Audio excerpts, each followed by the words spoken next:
आज हम जानेंगे भगवान को भोग क्यों लगाया जाता है और भोग लगाने से प्रसाद पर क्या असर पड़ता है। प्यारे सज्जनों, भगवान को भोग लगाने से प्रसाद पर सकारात्मक प्रभाव पड़ता है और जब उसका सेवन किया जाता है तो दिव्य अनुभूति होती है, उसमें कुछ अलग ही स्वाद होता है। ऐसा क्यों होता है? प्यारे सज्जनों, जब किसी व्यक्ति से पूछा जाता है आपको किसके हाथ का बना हुआ भोजन सबसे स्वादिष्ट लगता है, तो जवाब मिलता है कि मेरी माँ के हाथ का बना हुआ खाना मुझे बहुत अच्छा लगता है, बहुत ही टेस्टी लगता है। अब माँ ने उसमें चाहे मसाला कितना ही कम डाला हो, तेल की चिकनाई की मात्रा बहुत कम डाली हो, बिल्कुल भोजन सादा बनाया हो, लेकिन फिर भी माँ के हाथ से बने हुए भोजन में स्वाद बढ़ जाता है। ऐसा क्यों होता है? ऐसा इसलिए होता है कि जब माँ भोजन बनाती है तो उसे आपके स्वास्थ्य का पूरी तरह से ध्यान होता है। माँ के हाथ से बने हुए भोजन में उसकी ममता और प्यार के कारण जब भी आप वो भोजन करते हैं तो उसमें स्वाद की बढ़ोतरी हो जाती है। साथ ही में वो भोजन आपके लिए पूरी तरह से पाचक होता है, आपके स्वास्थ्य के लिए हितकारी होता है। वहीं भोजन जब आप किसी होटल में खाते हैं तो इतना अच्छा नहीं लगता, फिर चाहे उसमें कितने ही टेस्टी मसाले डाले गए हों। और होटल के बने हुए भोजन को खाने से आपके पेट को भी भोजन पचाने में तकलीफ होती है, एसिडिटी कब्ज की समस्या आती है और आप डॉक्टर के पास दिखाने के लिए भी जाते हैं तो डॉक्टर आपसे यही सवाल करता है, कहीं आपने बाहर का भोजन तो नहीं किया, बाहर का खाना तो नहीं खाया। अक्सर हमारे साथ ऐसा ही होता है। प्यारे सज्जनों, इससे एक ही अर्थ निकलता है कि हम जिस तरह का अन्न ग्रहण करते हैं उसी तरह से हमारा मन हो जाता है।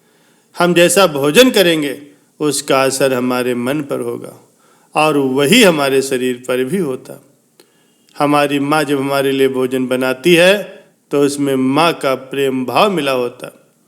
उसके मन में ऐसा भाव होता है कि ये भोजन हम अपने बेटे के लिए बना रहे हैं, अपनी बेटी के लिए बना रहे हैं, अपने पति के लिए बना रहे हैं। भोजन बनाने समय माँ के मन में सकारात्मक ऊर्जा रहती और इसी पॉजिटिव एनर्जी के कारण जो वाइब्रेशन उत्पन्न होता है वो अन्न पर पड़ता है, तब वो प्रसाद बन जाता है। वही भोजन अगर क्रोध के साथ बनाया जाए, रोते हुए भोजन को बनाया जाए, मन में कलुषित भावना और नकारात्मक ऊर्जा का प्रवाह हो तो इससे अन्न पर निगेटिव एनर्जी का प्रभाव पड़ता है। जब इस तरह के भाव रख करके भोजन को बनाया जाता है और वो भोजन जो भी व्यक्ति सेवन करता है उसके मन उसके शरीर पर बुरा असर डालता, क्योंकि कलुषित भावना को मन में रख करके भोजन को बनाने वाला व्यक्ति जब आटे को गूंथता है तो अपना सारा गुस्सा उस आटे पर हाथ पटक पटक करके उतार देता है। अब इस तरह से बने हुए भोजन का सेवन करने से शरीर और मन दोनों ही रोगी हो जाते हैं। प्यारे सज्जनों, हम सभी जानते हैं भगवान तो अभोक्ता है, उन्हें भोग अर्पित करने की जरूरत नहीं है। और साथ ही साथ हम ये भी जानते हैं भगवान का स्थान इस सृष्टि में सबसे ऊंचा। भगवान वो शक्ति हैं जिसके सामने दुनिया नतमस्तक होती है। जब भी भगवान के सामने विनती की जाती है तो कहते हैं कि आप ही हमारे माता पिता हो और हम आपके बालक हैं, बिना आपकी कृपा के जीवन में सुख संभव नहीं। जब भी घर में भोजन बनता है तो सबसे पहले भगवान का भोग लगाते हैं। भगवान की कृपा से हम भोजन ग्रहण करते हैं कि उनकी कृपा उस भोजन पर हो जाए, उस भोजन का स्वाद बढ़ जाए, स्वास्थ्य अच्छा हो जाए। भगवान के कुछ भक्त ऐसे भी हैं जो भोजन ग्रहण करने से पहले भगवान को भोग लगाते हैं, भगवान को अर्पित कर फिर उनकी याद में ही भोजन ग्रहण करते हैं। तो ये भोजन जो आपने भगवान की याद में बनाया और ख़ास तौर पर भगवान के लिए आपके मन में विचार बहुत ही श्रेष्ठ होते हैं, इन श्रेष्ठ विचारों का प्रभाव उस भोजन पर पड़ता ही पड़ता है और वो भोजन सिर्फ भोजन नहीं रहता बल्कि प्रभु का प्रसाद बन जाता है। ऐसा भोजन यदि आप नित्य ही ग्रहण करते हैं तो वो आपके स्वास्थ्य पर अच्छा प्रभाव डालता, आपके विचारों को निर्मल बनाता है। भगवान सिर्फ आपके भाव के मुख है। आप भगवान के प्रति जितनी शुद्ध भावना रखते हो उतना ही आपका मन गंगा जैसा पवित्र बन जाता है। श्री कृष्ण को सुदामा के कच्चे चावल इतने अच्छे लगे कि उन्होंने उनकी बहुत तारीफ की, क्योंकि उनमें तो प्रेम का भाव था। दुर्योधन के घर 36 प्रकार के व्यंजनों को छोड़ करके वे विदुर के घर का साग खाने के लिए गए।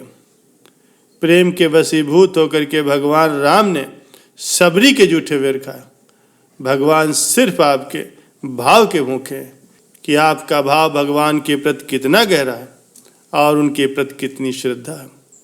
भगवान के सामने चढ़ाया गया प्रसाद और भी शक्तिशाली इसीलिए हो जाता है क्योंकि उसको बनाते समय सिर्फ अन्न की शुद्धि ही नहीं रखी, बल्कि तन और मन की पवित्र भावना के साथ उस भोजन को बनाया कि ये भोग हमारे प्यारे भगवान के लिए बने। इस प्रकार के श्रेष्ठ विचार ही उस भोग को अमृत के समान बना देते हैं। प्यारे सज्जनों, हमारी संकल्प शक्ति, हमारी सकारात्मक सोच के साथ चढ़ाया गया प्रसाद अमृत तुल्य हो जाता है। उसको ग्रहण करने से शारीरिक और मानसिक दोनों तरह से सुख और शांति की प्राप्ति होती है और जीवन सुख में बनता है।